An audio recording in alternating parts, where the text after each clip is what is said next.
अस्सलाम वालेकुम फ्रेंड्स, कैसे हैं आप सब। उम्मीद है आप सब खैरियत से होंगे। मैं हूं रुखसाना मसूद। रेमेडीज़ विद रुखसाना में आज बहुत ही अमेजिंग वीडियो में लेके आई हूं, जो कि मैं लेके आई हूं वैसलीन या पेट्रोलियम जेली। इससे मैं आपको टिप्स बताने जा रही हूं जो आप घर में यूज़ कर सकते हो। बहुत ही आसान, बहुत ही ईजी। सिर्फ आपको एक पेट्रोलियम जेली ही चाहिए, यानी कि आपको वैसलीन चाहिए और 10 प्रॉब्लम का हल मैं आपको बताऊँगी इंशाल्लाह ताला। आज की वीडियो आपने लास्ट तक देखनी है और चैनल को सब्सक्राइब करना मत भूलिएगा। चलिए फ्रेंड्स, स्टार्ट करते हैं।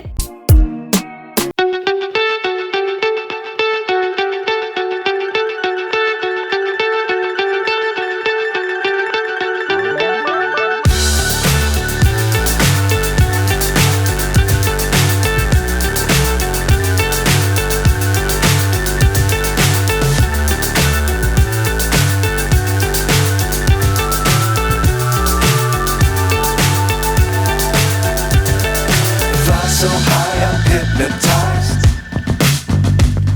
What's up is down, what's left is right.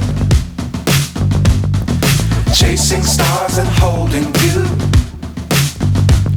I can't see the end, but we'll see it through.